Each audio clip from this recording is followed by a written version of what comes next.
I'm at a point in my life like we all grew up in the streets and we try to be better, but they labeled us felons, sent us back to jail. I had to fight against that the whole time to gain my respect and be who I am today. What? Yo, wait a minute.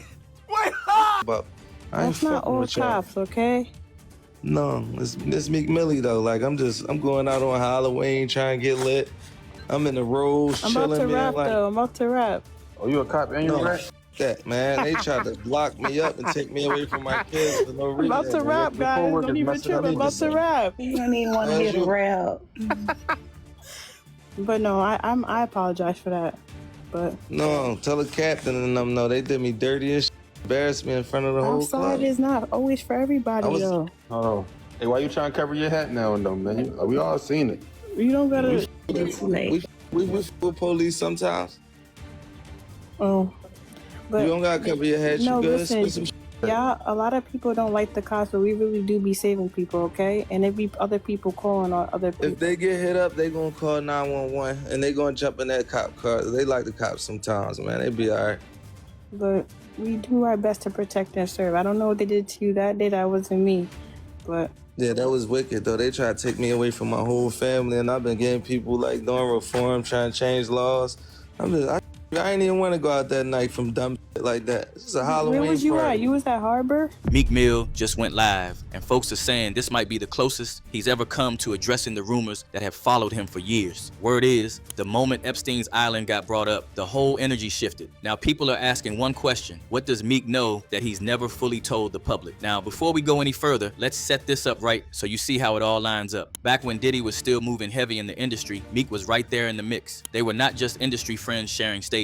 They rolled deep, matching outfits, coordinated moves, private trips, the whole thing. People noticed the energy early, but brushed it off as regular power player vibes. Then Diddy got locked up on those serious charges, and suddenly everybody who was close started switching up fast, Meek included. But on this live, he went deeper than the usual denials. Think about that Vegas birthday bash Diddy threw for him. Not even on the actual day, but timed perfect with the big fight weekend, so the whole city was packed with heavy hitters. Diddy rented out a full Parisian-style mansion for over 25 grand. Made sure Meek stayed front and center all night. Insiders said the place turned chaotic quick. Dancers moving through the rooms, substances flowing, energy getting reckless behind closed doors. By the time it wrapped around 3 in the morning, the property manager walked into a mess. Broken bottles, stained bedding, signs of wild activity that left blood in the spots nobody wanted to explain. Meek reportedly got out of there fast, shaken. Word on the street was he left hurt, behind bleeding after whatever went down when the cameras cut off.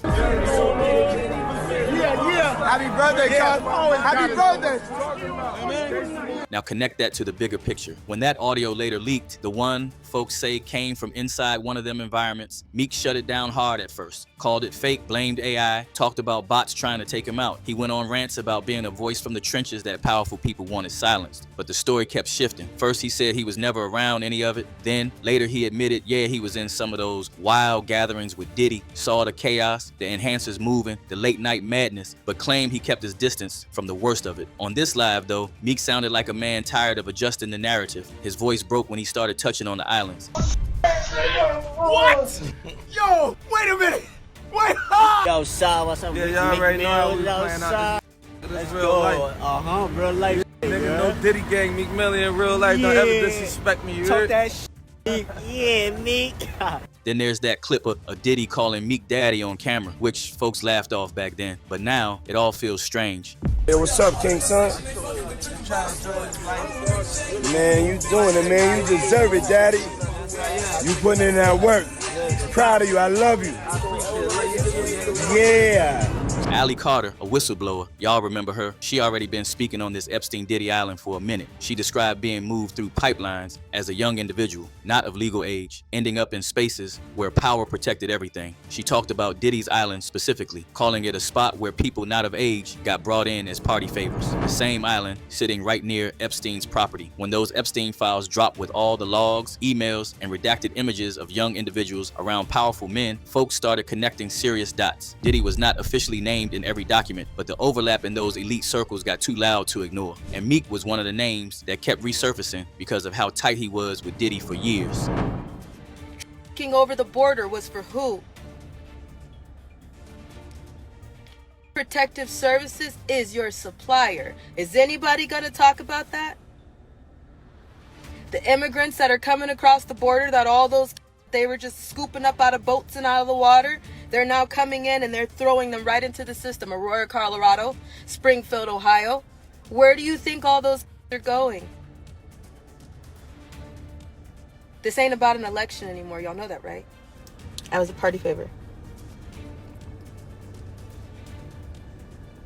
What does that mean? It was a party favor. I was somebody you could take off the table. So you're telling me they set I set on a table, like when you go to a birthday party and they have gift bags for everybody that comes that have candy and toys in them, Yep. and they set them on the table. So you're telling me at the freak off parties, they put on the table instead of gift bags, and then people can do what?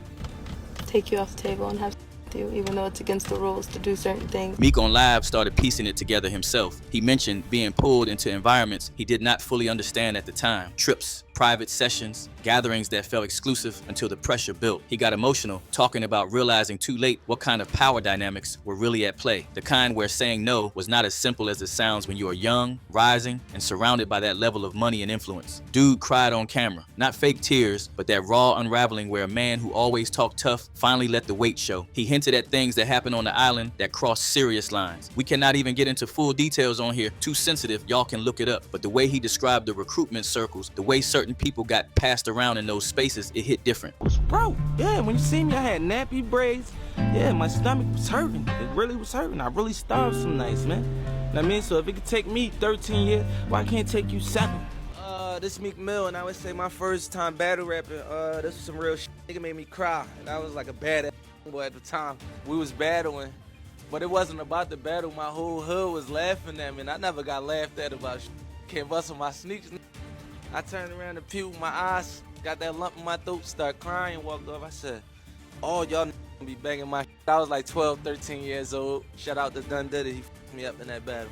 Yeah, no, for real, that rapping like he was 18. I swear to God, that nigga made me cry. I walked off home. I was on 23rd and Burke. I did the walk all the way home, and that gave me my motivation to become who I am today, basically. I'm at a point in my life like we all grew up in the streets, and we try to be better, but they labeled us felons, sent us back to jail.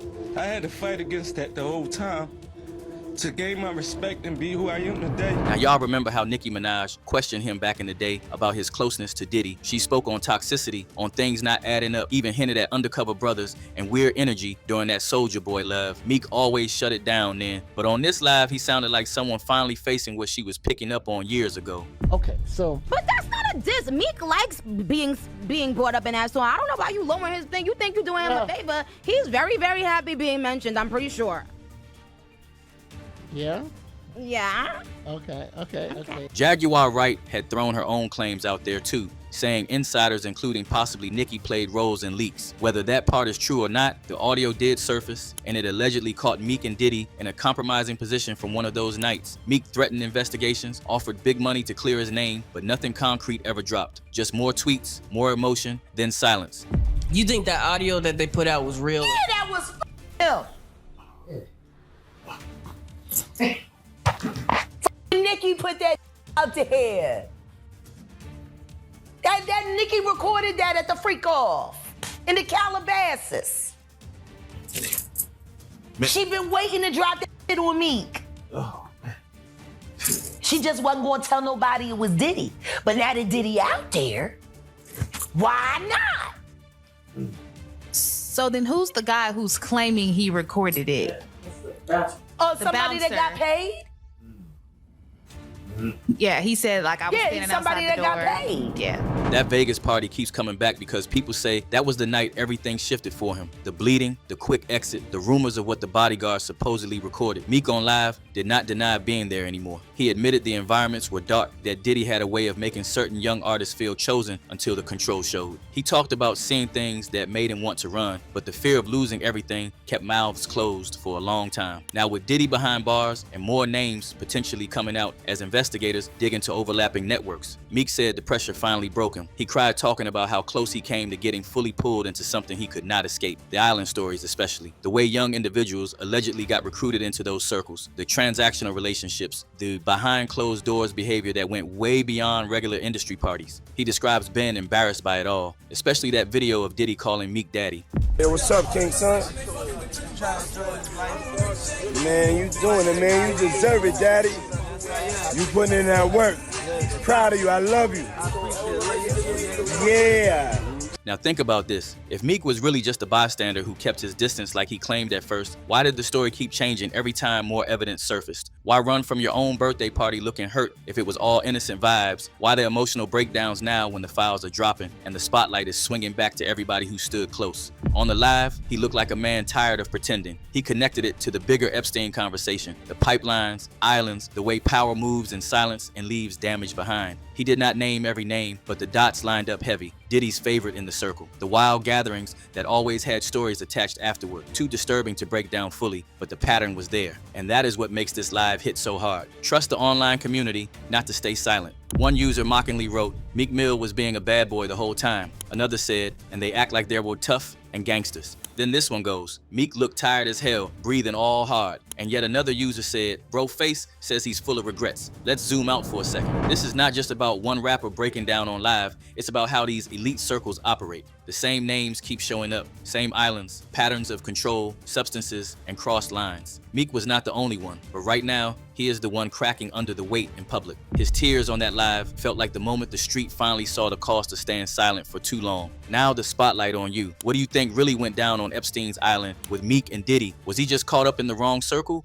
or was he deeper in than he wants to admit even now? Why wait until the files dropped and survivors started talking louder to go live and cry about it? Does his story, shifting over time, make you believe him more or less? And if more recordings or evidence ever surfaces from those private sessions, how many other big names are going to have to come clean too? Hit the comments, because this one runs deep. And if you're here for raw stories and messy, untamed drama, don't just swipe past. Stay tuned and peep the next video waiting for you.